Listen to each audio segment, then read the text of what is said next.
जरूरी नहीं कि एनिमे लंबा हो तो वो अच्छा होता है। 12 एपिसोड्स की शॉर्ट एनिमे की कहानी और थीम भी कई बार बहुत खूबसूरत होती है जो ऑडियंस के दिल को छू जाती है। इसलिए मैं आपके लिए लाया हूँ कुछ ऐसे ही एनिमे जो छोटे तो हैं पर उन्होंने प्रूव किया है कि एक बेहतर एनिमे होने के लिए एनिमे का लंबा होना नहीं, एक अच्छी स्टोरी लाइन का जरूरी है। तो पहले नंबर पे है डेथ परेड। सोच कर देखो कि जब आपकी डेथ होगी और आप एक पार्क में पहुंच जाते हो जहाँ पूल टेबल है और अलग अलग गेम्स हैं जो आपका फ्यूचर तय करते हैं कि आप आगे हेवन जाओगे या हेल। वेल, ये एनिमे भी कुछ वैसा ही है। गेम्स खेलते वक्त एक आत्मा अपने जीवन भर में क्या क्या सही काम किए हैं और क्या क्या गलत काम किया है ये दर्शाती है, और डेसिम नाम का एक बारटेंडर उन्हें ये गेम्स खिलाता है और जज करके तय करता है कि उन्हें आगे हेल भेजा जाए या हेवन। पर एक दिन एक आत्मा आती है जिसे डेसिम जज नहीं कर पाता और वो उस आत्मा को कुछ समय के लिए वहीं अपने पास रख लेता है काम करने के लिए, जब तक कि वो उसे आगे भेजने का तरीका न ढूंढ ले। और फिर आगे धीरे धीरे और भी बहुत ज्यादा ड्रामेटिक चीजें होने लगती हैं। एनिमे में बहुत सी ऐसी सिचुएशन आती है जो आपको रियल लाइफ में आपके लिए गए कुछ फैसलों को फिर से सोचने पर मजबूर कर देती है। तो एक बार इस एनिमे को जरूर ट्राई करना।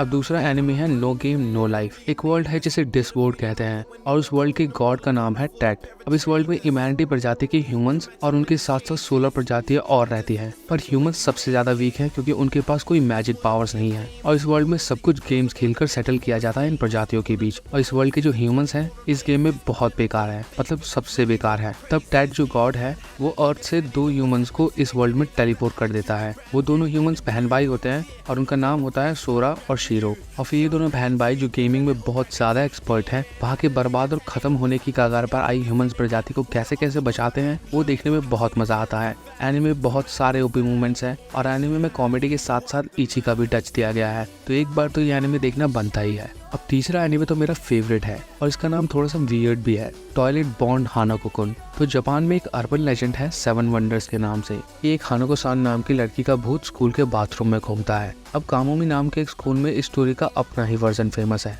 लोग कहते हैं कि अगर तुम किसी तरह हानाको-सान के घोस्ट को बुला लेते हो तो वो तुम्हारी कोई भी विश पूरी कर देती है। बहुत से लोगों ने हानाको को बुलाने की कोशिश की पर कोई भी कामयाब नहीं हुआ। पर एक नेने नाम की लड़की अपनी रोमांटिक लाइफ को ठीक करने की उम्मीद से हानाको-सान को समन करने की कोशिश करती है और वो सही में कामयाब हो जाती है। पर तब पता चलता है कि हानाको कोई लड़की नहीं एक लड़का है। अब हानाको एक्चुअली में नैने की उसकी लव लाइफ में हेल्प करता है और बहुत सी फनी और वियर्ड चीजें होती हैं। पर गलती से नैने एक सुपरनैचुरल वर्ल्ड में टेलीपोर्ट हो जाती है और उसे हानाको का एक असिस्टेंट बनना पड़ता है। और हानाको का काम सिर्फ लोगों की विश पूरा करना नहीं है, बल्कि वो नॉर्मल लोगों और सुपरनैचुरल चीजें जैसे मॉन्स्टर्स घोस्ट के बीच पीस बनाने का काम भी करता है। अब नैने इस सब से कैसे निकलती है या फिर निकल भी पाती है या नहीं, और क्या क्या फनी और वियर्ड चीजें होती हैं, ये जानने के लिए तो आपको एनिमे देखना होगा। एनिमे लिटरली बहुत फनी है और बहुत ही कमाल का है। एक बार एनिमे को जरूर देखना, यकीन मानो आप डिसअपॉइंट तो नहीं होगे। अब जब इस 4th एनिमे को मैंने देखा था तो इसने सही में मुझे चौंका दिया था। एनिमे का नाम है ओशिनोको।